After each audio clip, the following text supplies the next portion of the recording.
Assalamualaikum warahmatullahi wabarakatuh. Anak-anakku kelas 12 Temanggung yang dirahmati Allah.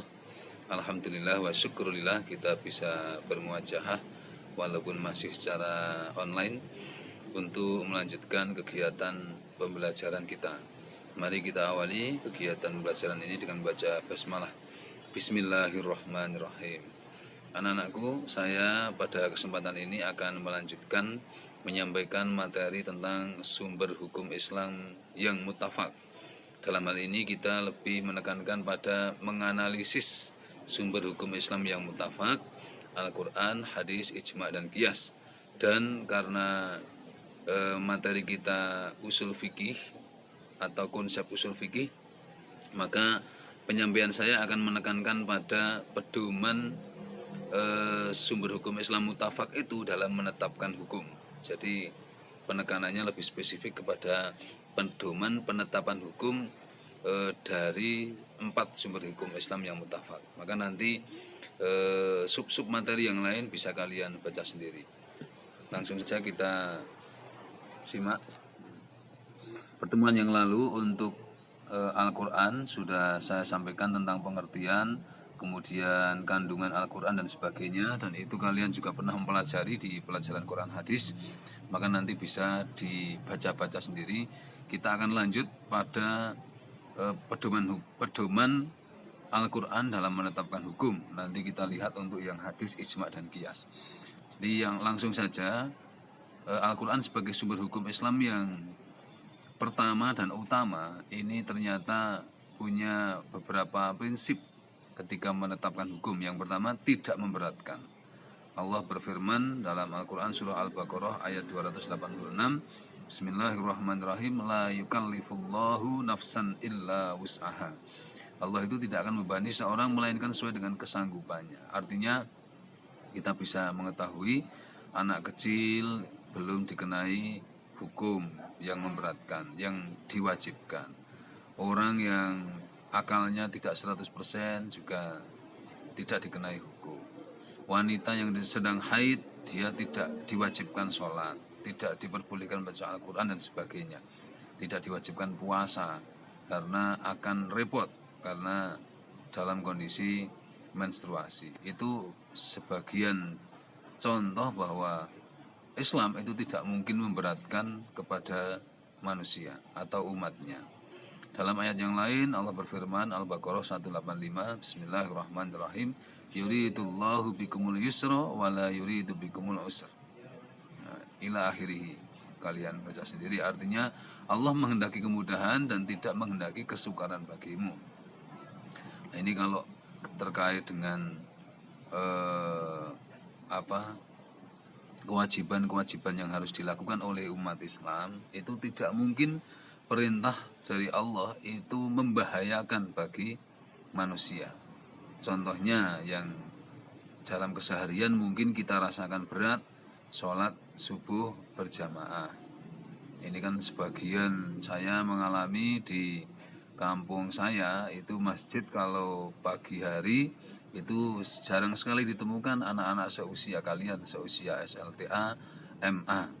Itu adanya orang-orang sepuh.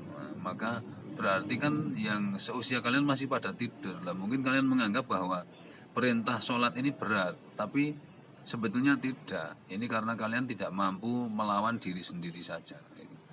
Artinya kalian kalau 4:30 bangun, kemudian ambil air wudhu, itu tidak mungkin membahayakan, tidak mungkin kedinginan terus membeku, jadi tidak bisa bergerak, membatu, atau malah kedinginan sampai meninggal, itu enggak mungkin. Nah, ini hanya persoalannya ada di diri kita.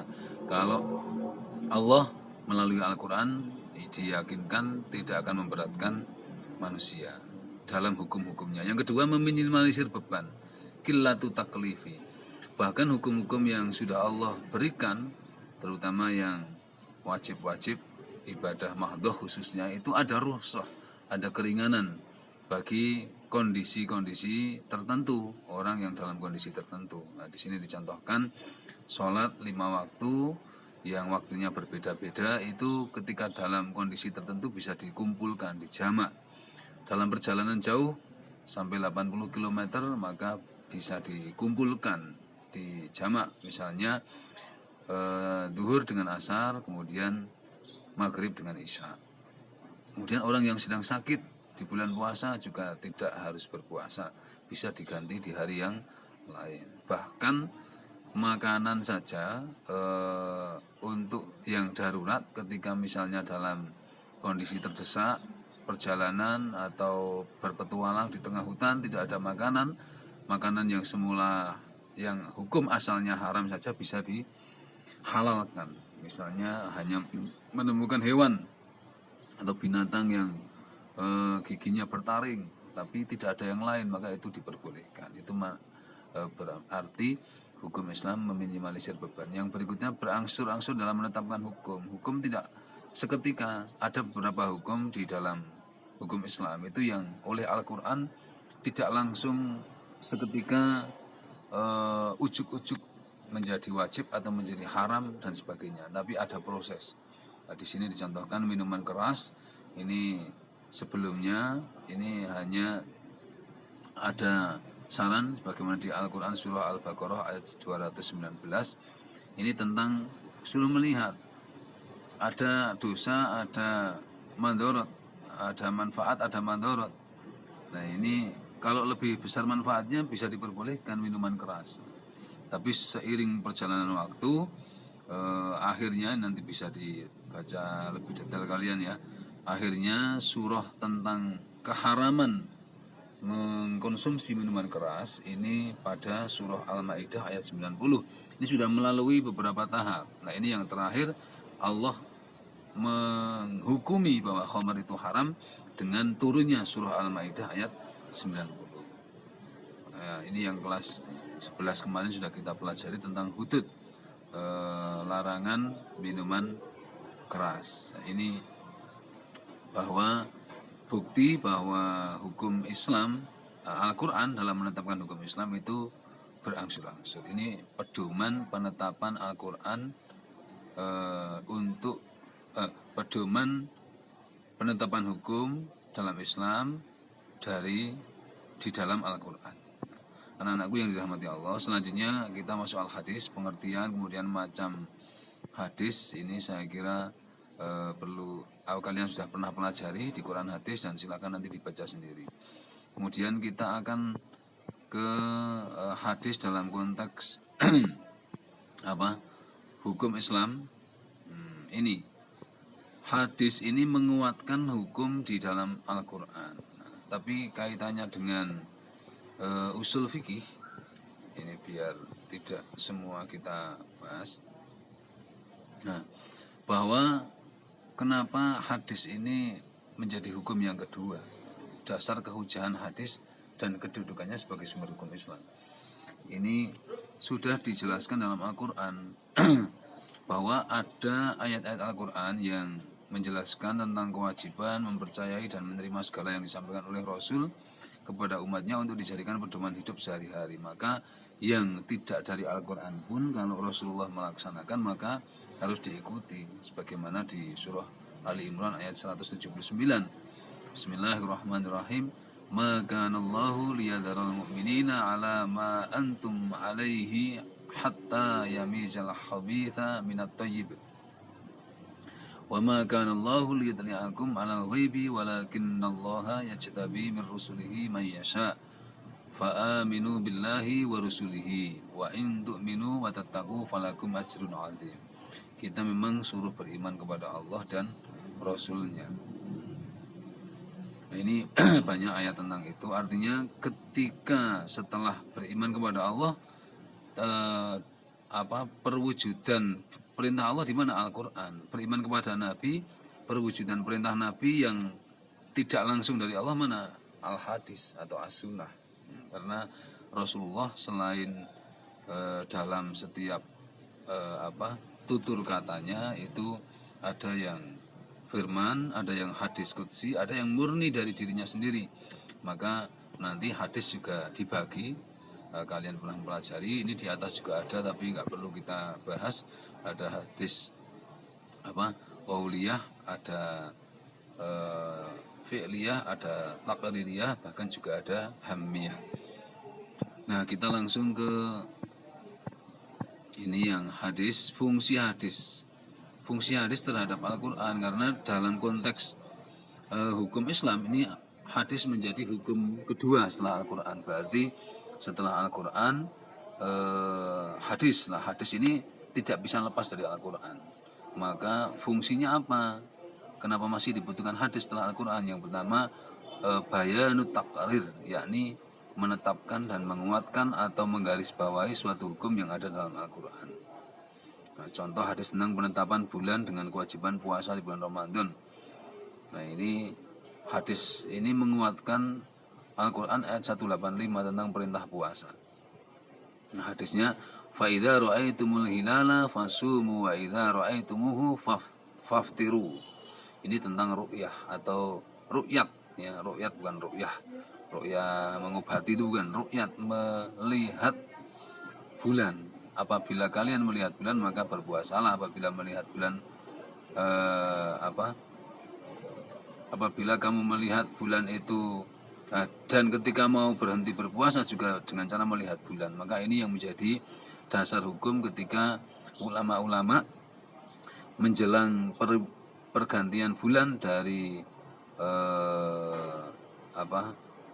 puasa ke Syawal atau dari sebelum puasa itu Sya'ban, ya, Sya'ban ke puasa itu melalui melihat bulan atau terus kemudian nanti disidangkan atau sidang isbat oleh pemerintah. Itu ini dasar hadisnya ini sebagai penguat dari perintah puasa di Al-Qur'an surah Al-Baqarah ayat 185. Yang berikutnya bayanut tafsir, menjelaskan atau memberi keterangan, menafsirkan dan merinci redaksi Al-Qur'an yang bersifat mujmal atau global. Ini nanti contoh-contohnya dibaca sendiri ya, karena ini sudah agak lama rekamannya. Yang berikutnya bayanut tasri', menetapkan hukum yang tidak dijelaskan oleh Al-Qur'an. Contoh masalah zakat, Al-Qur'an tidak secara jelas menyebutkan berapa yang harus dikeluarkan. Nisabnya itu tidak dirinci. Maka ini syariat harus diperjelas. Dengan apa? Dengan hadis dari Rasulullah. Anak-anakku, yang berikutnya ijma'. Ijma' ini juga akan kita persingkat ya. Ijma' itu berarti konsensus atau kesepakatan para ulama. Kita langsung saja ke dasar kehujahan dan ijma' kedudukannya sebagai sumber hukum Islam. Ini di Al-Qur'an sudah dijelaskan. Wa may yusaqiqir rasula min ba'di ma tabayyana lahul huda fayattabi' ghayra sabilil mu'minin nuwallihi ma tawalla wa nuslihi jahannam wa sa'at masira. Barang siapa yang menentang Rasul sesudah jelas kebenaran baginya dan mengikuti jalan yang bukan jalan orang-orang mukmin, kami biarkan ia leluasa terhadap kesesatan yang telah dikuasainya itu, dan kami masukkan ia ke dalam jahanam, dan jahanam itu seburuk-buruk tempat kembali. Maksudnya kita mengikuti Rasulullah kemudian juga mengikuti jalan yang bukan jalan yang ditempuh oleh orang-orang mukmin, ya. Maksudnya setelah Rasulullah ini ada jalan yang ditempuh oleh orang-orang yang pengikut Rasulullah. Siapa? Tabi'in. Wayat tabi' dan ikuti dan mengikuti jalan yang bukan orang-orang mukmin. Maksudnya kalau kita setelah Rasulullah kok ikut bukan pengikut Rasulullah, maka kita tidak menggunakan dasar ijma'. Ijma' itu berarti kesepakatan para sahabat meninggal, kesepakatan para tabi'in meninggal, kesepakatan para tabi'in meninggal, kesepakatan para ulama. Itu namanya ijma'. Dasar dalam hadis juga disebutkan bahwa Allah tidak akan mengumpulkan umatku, atau beliau bersabda umat Muhammad di atas kesesatan. Allah innallaha la yajma'u ummati au qala ummata Muhammadin SAW ala dhalalatin wa yatullahi ma'al jamaah wa man sadda ilan nar. Maksudnya Allah tidak mungkin mengumpulkan kelompok mayoritas dalam Islam itu dalam kesesatan. Maka kita ikut ulama-ulama yang mayoritas di dalam Islam. Itu sudah ijma'. Nah, ini ada rukun dan syarat ijma', silakan nanti diikuti. Artinya ijma' menjadi sumber hukum Islam yang ketiga setelah hadis. Itu karena Al-Quran masih mujmal, hadis menjelaskan, tapi hadis ketika masih butuh klarifikasi, kita nggak bisa ketemu dengan Rasulullah langsung, maka yang meneruskan maksud-maksud dari hadis adalah para ulama. Para ulama ini melalui metode ijma. Yang terakhir kias. Kias artinya adalah mengukur sesuatu dengan sesuatu yang lain, atau menganalogikan, atau menyamakan. Karena Al-Quran dan hadis itu teks. Nanti kalau tidak dikontekstualisasikan, maka akan tidak bisa sesuai dengan perkembangan zaman atau dengan situasi yang terjadi. Nah, ini dasarnya definisinya nanti dibaca sendiri. Dasar kehujahan kias dan kedudukannya sebagai sumber Islam. Adapun dari Al-Quran antara lain tentang kenapa kias itu dibutuhkan, surah An-Nisa ayat 59. Ya ayyuhalladzina amanu ati'ullaha wa ati'ur rasula wa ulil amri minkum. Fa in tanaza'tum fi syai'in farudduhu ilallahi war rasulih in kuntum tu'minuna billahi wal yawmil akhir. Dzalika khairu wa ahsanu ta'wila. Hai orang yang beriman, taatilah Allah, Rasulnya, dan ulil amri. Maksudnya ketika ulil amri ini membuat keputusan-keputusan, ini berarti kita ikuti. Kemudian kalau masih ada perlainan pendapat tentang suatu, maka kembali kepada Al-Quran dan Rasul atau sunnahnya. Ini kembali ke Rasul ketika Al-Quran itu belum bisa memuaskan. Ketika kita membaca ada satu persoalan, bagaimana sekarang jual beli ini banyak yang online. Di Al-Quran nggak ada ketentuan jual beli online, atau pembelajaran dalam sekolah saja online. Nah, ini nanti harus ada kias dalam konteks jual beli. Misalnya di Al-Quran menekankan bahwa jual beli itu illa antakuna tijaratan antara diminkum, kedua belah pihak saling rela. Masalah teknis mau online mau offline itu tidak diatur, maka para ulama memutuskan yang penting kedua belah pihak saling rela, maka diperkenankan. Itu contoh kias. Kemudian nah ini rukun kias dan sebagainya, silakan nanti dibaca. Untuk dalam konteks menetapkan hukum Islam ini, intinya kias hanya ketika dalam hal-hal tertentu. Maka ini ada syarat rukun dan syarat kias ya. Ini nanti bisa kalian pelajari. Kita lihat rukunnya saja karena ini paling pokok ya.